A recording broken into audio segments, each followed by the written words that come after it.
We know that with young people today, rates of anxiety, rates of depression are rising. We don't know exactly why that is, but we see that going along with the rise in social media, people becoming more engaged with their technologies than with people.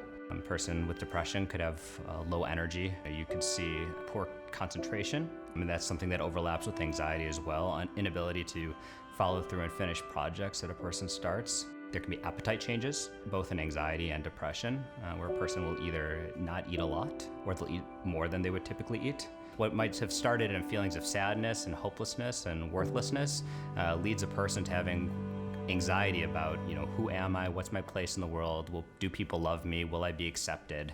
So the two are often linked. So in terms of the physiology of anxiety, that's something I think pretty much everyone can relate to. You might feel your heart racing.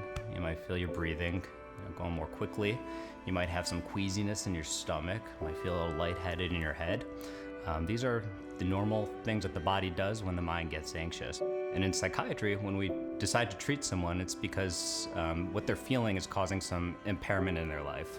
We know that one of the best things a person can do is just be active in life. So that means exercise, it could be spending time with other people face to face, being engaged, less with the screen and more with people.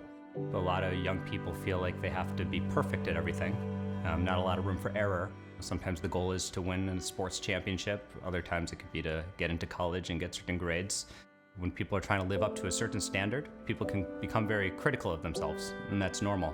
And one of the things we try to work with, especially young people, is self-compassion. Loving oneself, accepting oneself with all of one's deficiencies and challenges, learning that the thoughts that the brain generates when it is depressed, or the thoughts that a brain generates when it is anxious, are not accurate descriptions of reality.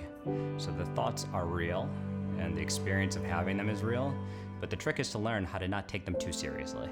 And that's what mindfulness comes to teach you. I think the more that young people and all of us are really genuine and say what we mean and are vulnerable, the more richer our lives will be, and the more success we'll ultimately have.